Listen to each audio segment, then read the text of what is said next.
Salamat, magandang hapon sa lahat. Noong July 2024, July 30, Secretary Recto, representing the Department of Finance, naggawa ng presentation para i-justify yung paglipat ng 89.9 billion from PhilHealth, claiming na may excess funds na 89.9 billion ang PhilHealth from 2021, 2022 at 2023. Ang nakita po namin ay may malaking pagkakamali o pagsosobra ang ginawa sa calculation ni Secretary Recto at ng DOF. Ganun na rin siguro ang DBM. Ito si Secretary Recto sa Senate presenting this table para ipakita na sobra ang pera ng PhilHealth sa loob ng 3 taon. Yung table na pinakita niya, kino-cover ang 5 taon mula 2019 hanggang 2023. Pero tututok lamang tayo doon sa 2023. Itong 3 numerong ito. Yung unang numero, 78.8 billion, yun ang tinatawag na subsidy mula sa national government. Ito raw yung sobra-sobrang binigay. So, alalanin natin, 78 billion daw. Ang pangalawa, sinabi rin niya, ang binayad ng PhilHealth noong 2023 ay 40 billion. At pangatlo, sinabi niya ang PhilHealth ay may sobrang equity, may equity na 485 billion. Nung ginawa niya itong report na to, hindi pa lumalabas ang financial statement ng PhilHealth, yung COA report.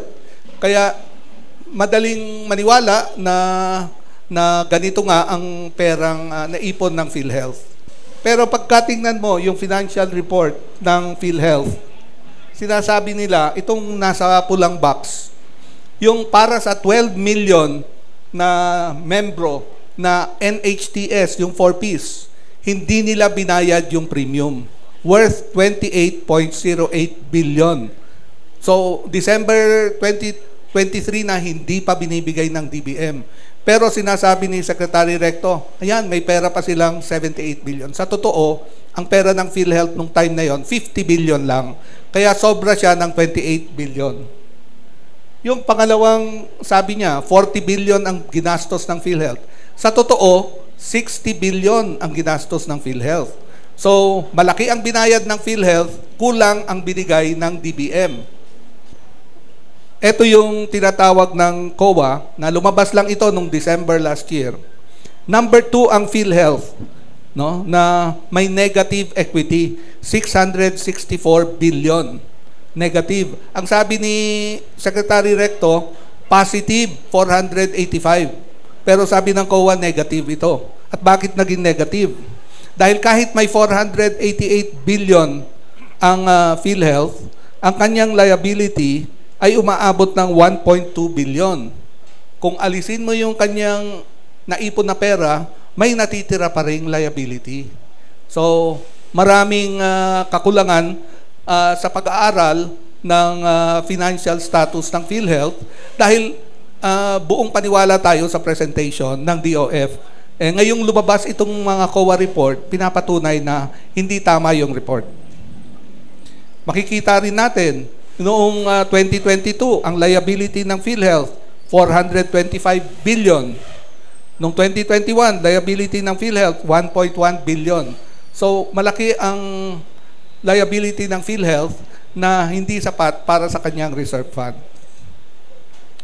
So, yun yung maaring questionable sa ginawa ni Secretary Recto na hindi totoo ang sinabi niya sa Kongreso. Ang nangyari niyan, tuloy-tuloy na sinabi ng Congress nung budget na sobra ang pera ng PhilHealth pala, pwedeng i-zero budget.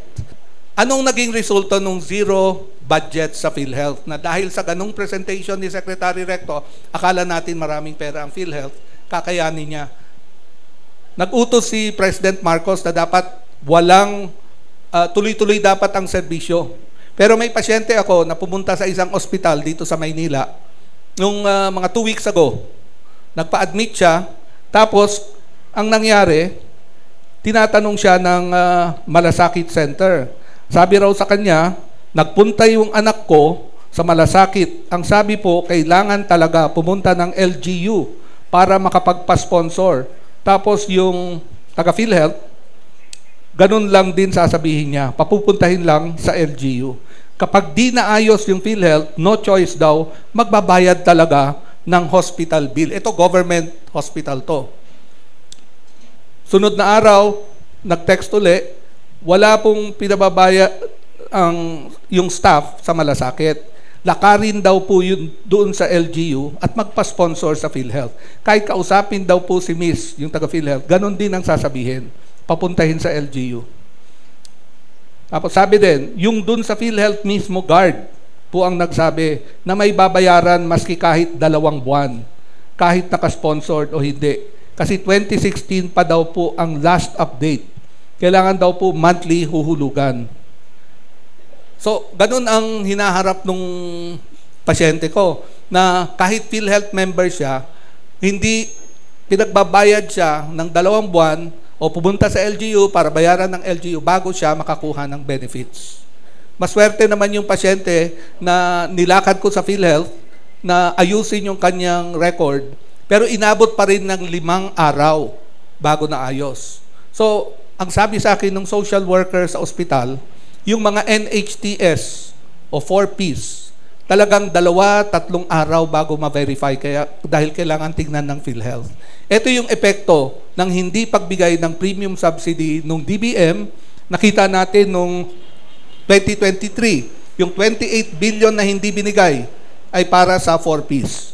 Nung 2024, ang binigay lang ng DBM, 10 billion. Wala pa yung sa 4Ps. So, 3 taon na hindi nabibigyan ng premium ang mga 4Ps. So, yun yung sitwasyon at ganito yung nangyayari ngayon sa mga pasyente na nag-aantay pa ng ilang araw bago ma-verify ang kanilang membership. So, napapatagal. Yung iba, kung walang kakilala sa PhilHealth, nagbayad siguro ng 2 buwan. Kasi yun yung patakaran ng ospital. Na magbayad ka muna ng 2 buwan, magkaroon ng laban ang PhilHealth mo bago ka makakuha ng mag-guarantee na bibigyan ka ng benepisyo. So yan ang epekto ng kasalukuyang pamamalakad na nahihirapan ang mga indirect members. Ang mga indirect members, yung mga 4Ps, yung mga senior citizen, yung mga PWD. Kasama na rin yung POS, yung point of service, yung mga walang trabaho na walang hindi nakapagbayad sa PhilHealth. Wala rin pondo yon sa ngayon. So, ganyan ang sitwasyon ngayon sa mga nitong nakaraang buwan.